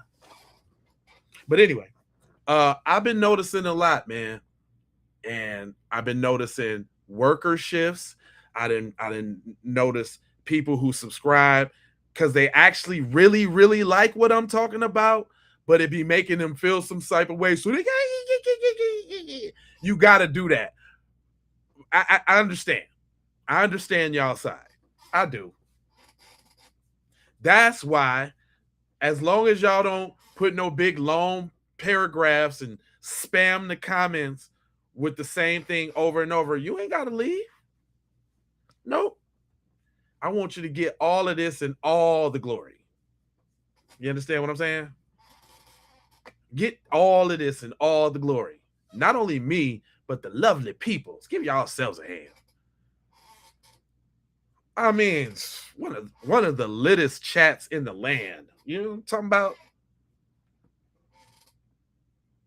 But let's go back. Hold on. Let's rewind back because we was learning about these folks' villain origin story. This is the stuff that's going on at they crib. Two Florida middle school students, 14-year-old Julian Davis and 13-year-old Charles Williams, were taken into custody after authorities were tipped off that they were planning an armed robbery. And that's not the most disturbing part. One of the most disturbing parts are the things that they found in these children's homes. They found homemade guns.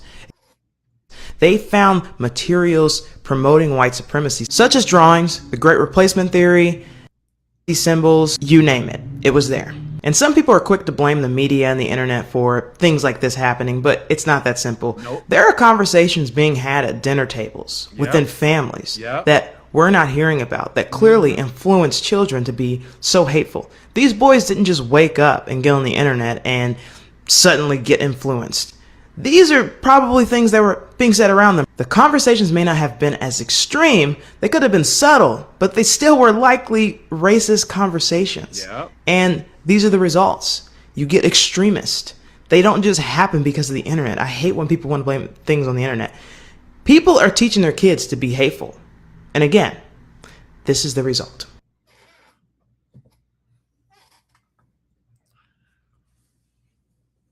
Yes, I blame the parents too, Jamie. I blame the parents. And listen, I'm done. Hey, listen, y'all, have y'all noticed something about how I talk? I'm done saying some, but not all. I'm done giving that caveat. Y'all can do what y'all want to do, but I'm done doing that. And you want to know why? Because I'm done with the benefit of the doubts. Show me you're not a scumbag. Show me. And it's an ongoing process. It's always like, what have you done for me lately? Have you shown me that you're not a scumbag lately?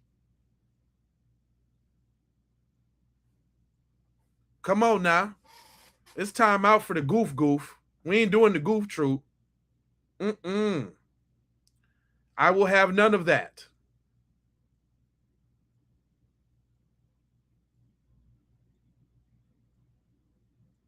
You understand where I'm coming from? All right, so listen, y'all. Guess what? Guess what we doing tonight? We doing some crime. Did somebody say that we needed a roll call? Do we need a roll call for the new people that just joined, that's just subscribing so they know how we do it around here? Do we need a roll call? I feel a roll call coming out. Can I get a couple ones in the chat if we need to do a roll call? I just need a couple ones. Can I see some ones?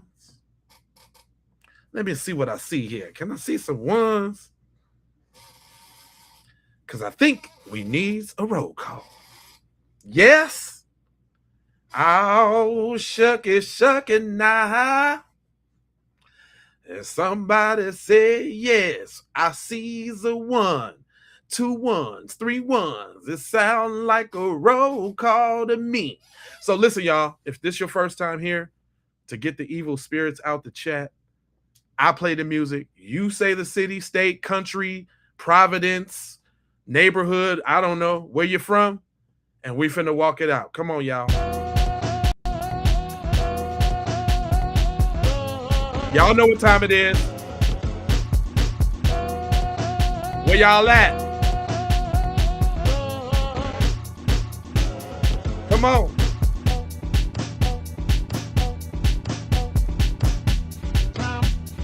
We got the Bay Area up in here. We got Australia up in here.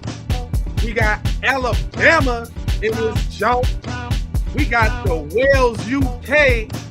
What is doozy? We got Vallejo. We got NYC. We got St. Louis. We got Richmond, California. We got New Jersey. You heard me? We got Maryland. We got Duval. We got Cali in here. Alabama. San Diego. Reservation, that is. Tulsa, Oklahoma. WSU. Ohio. D-Ware in the house. DC in the building. Sacramento, California. Northwest Washington, DC, living with love. You know what I'm talking about? Connecticut in this thing. North Carolina in this thing. I'm from SoCal, currently in Southeast Asia in this thing. We got Oklahoma. We got Minnesota. Shout out to the hometown. We got Marietta, Georgia. We got San Juan, Puerto Rico. Hey! Pennsylvania. Botswana. What up? Hey! Come on. South Central, LA. We got Mississippi. We got Manhattan. Come on. Whoa.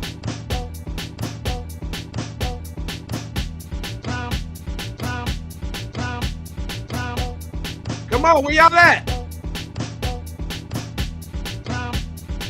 We got Dallas, Texas up in here. We got Wilmington, North Carolina up in here. Oh, we all over the US for show. Lithuanians in the building. Queensbridge. Hey.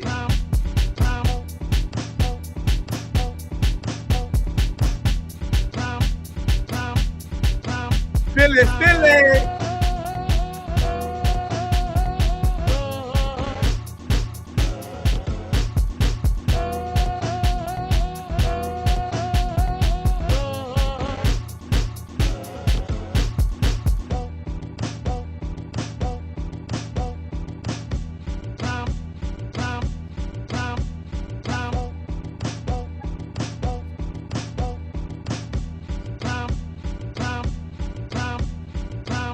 Hey.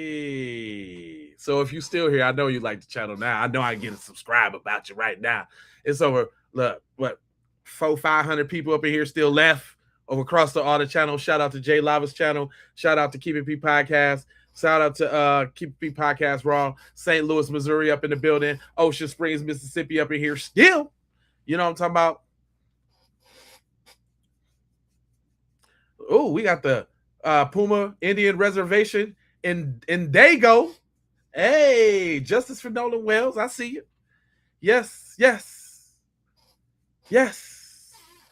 All that. But guess what we doing tonight, y'all? Guess what we doing tonight? Guess what we doing tonight? Guess what we doing tonight? We doing some crime. We're doing some crime. Oh, we're doing some crime. We're doing some crime. Y'all want to want some crime with me? You want to want some crime with me? Do you want to want some crime with me? Don't make me get on my T-Pain, boy.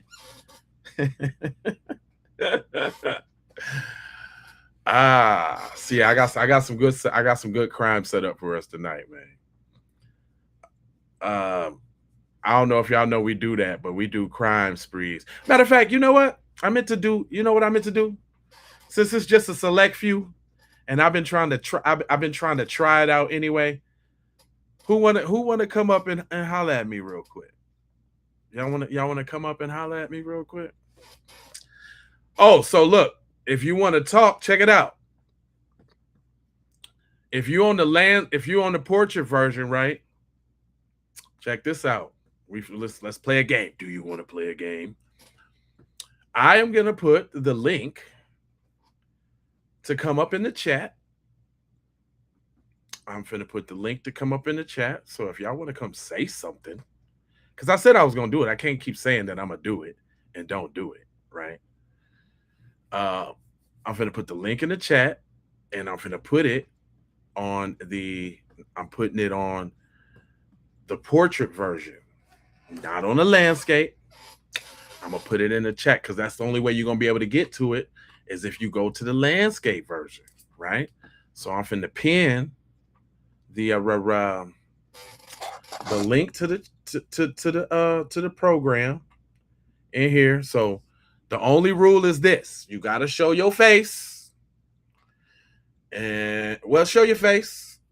And I mean, I can talk shit with the best of them. So if you say some goofy shit, I'm gonna get you. But yeah, you just got to show your face. You got to show your face. I don't want no anonymous trolls. So I just pinned it up in the J Lava chat. I'm going to the Keep It P podcast chat right now, and I'm going to put the pin for the click in up in there. So yeah. All y'all talking that shit. Come say it with your chest. Say it with your chest. Come on, let's see it. Let's see what you dweebs and dorks look like. Let's see who bold now. Yeah, let's get it on out there. You know what I'm saying? 2 tears in the bucket. You know what I'm saying? And I ain't worried about giving you access to my program because I can change this code at any time. It's temporary, so you can use it right now. But yeah, the link is in the chat right now.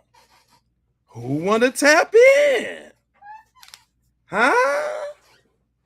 Now, if you want to get to the link, you got to go over there. You got to go over there to the landscape version. Click on the channel. Look at the 2 streams. One of them got a bunch of views. One of them got less. It's usually the one with less. Click on the less. If you see the full screen, that's the landscape. If you look over in the chat, then you can pick it out. What's up? Who want to come holler? Even my peoples can holler. You know what I'm saying? You ain't got to be on BS to come holler. You can come give some praise or show your support. I'm cool with that as well. Praise and support is always cool. But if you wanna come test the rude boy, the roughest, toughest Jamaican face, you wanna come test me? Test me now? Huh? Don't make me get on my belly. But yeah, come on. Who wanna come on up and talk? Who got somebody got something to say? We can have up to 10 people up in here at one time. We can have a conversation.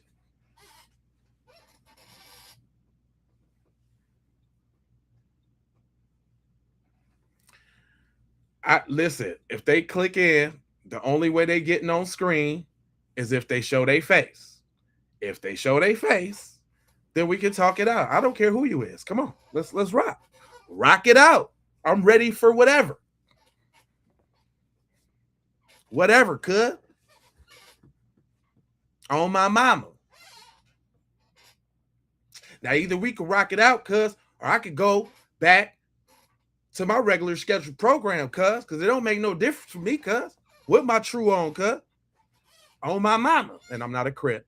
I just, who isn't infatuated with the gang life? But on my mama, cuz. What you talking about? Oh, everybody got real quiet all of a sudden. Dang. All the chats done? Oh, what happened is I called them out. What happened is I called them out. What happened is I'm ready for the smoke. That's what's up. That's what's up. I'm ready for the smoke. That's what's up. Come on, y'all doing all of this.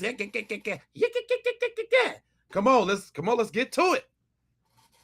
The link's there in all the chats. There ain't no excuse. All you gotta do is hit the button. They don't want no smoke. They don't want no smoke. Come on. Come on, Cletus. Thank you, Nolan Wells, for bringing the light to Ocean Springs cleanup crew. Thank you. That's right. Shout out to Chris, man.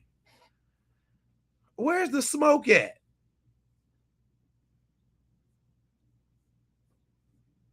Where is the smoke? Y'all got all. You're racist. You're woo woo woo. You're a race baiter. You're Where you at? Yeah, where you at now? Come on. Yeah, I guess we're gonna go to the crime. Look, we're gonna start watching crime, and then they're gonna come in the chat. Trump 2028. The libtards. Yeah, all of a sudden, look at how they all shut up all of a sudden. I don't see nobody. You would think that they just be flooding it just to troll. Oh, because you gotta hop on with your camera.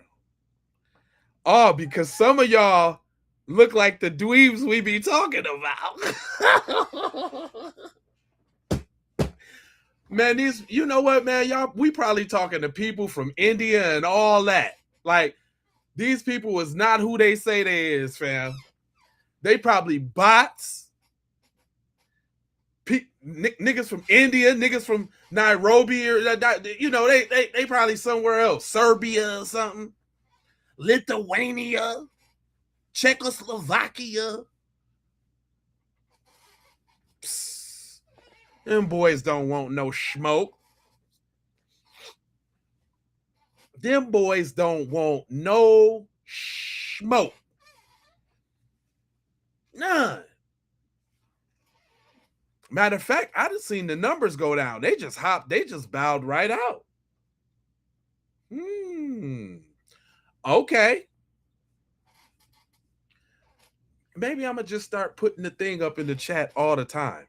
Let me just pin that right there. Mods, could y'all grab that? Could y'all grab that link, mods? Any of my mods? up in here, grab that link and copy and paste that and save it in your notes so you can easy access, so you can pump that out in the chat when I say it's time to hop on. Even if I don't pin it, just make sure y'all got it so y'all can you know what I'm saying? So you can when they get to talking that crap, we're just gonna put the link out. Yeah, stop all that. Let us do our podcast in peace. Or we could put the link out, fam. It's real simple.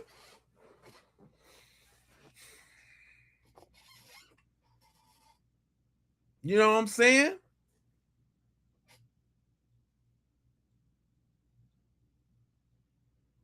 But anyway, so listen, this is what we do. We do the crime joint, right? I'm finna get up out of here. Let me tell you what time it is. It's 9:36. I might even just jump back in the box. I am pissing them off right now. I am, because I stopped their whole motion and their whole flow. When you get right at them, this is how it be in real life, y'all. Take notes. Look how I reached out and touched them on the internet. This how it be in real life. Zip lip. These is the dudes that be at your job. Hey, Jamal, can I ride with you to the store to get some blunts?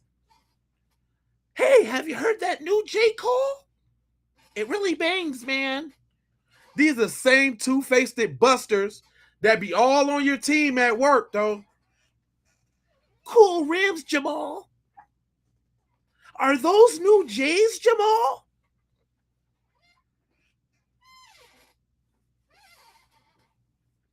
Yeah, this is why these are the same people that be in my comment section on Facebook and every other platform that I'm on. These are the same people that you know, the ones that have the picture of flowers or a picture of a dog for their profile picture. These are them same dweebs that ain't gonna back none of that up. That's all they good for. I'm gonna show the blacks, the blacks, the blacks. Busters. Over there having conniptions. The blacks, the blacks.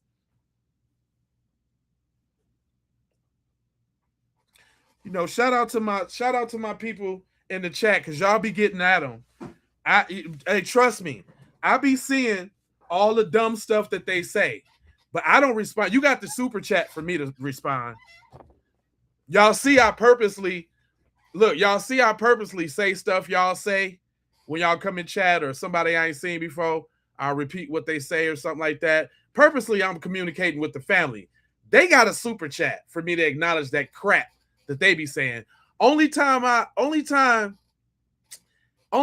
use them for the chat if they say something stupid that helps me segue into another video. That's the only thing they're useful for. That's why I don't let them go nowhere, because they always give me an alley-oop to a video with something somebody stupid that just said. It's almost like a godsend. It's almost like they're kind of written into the program. It's crazy. It's crazy. It's crazy.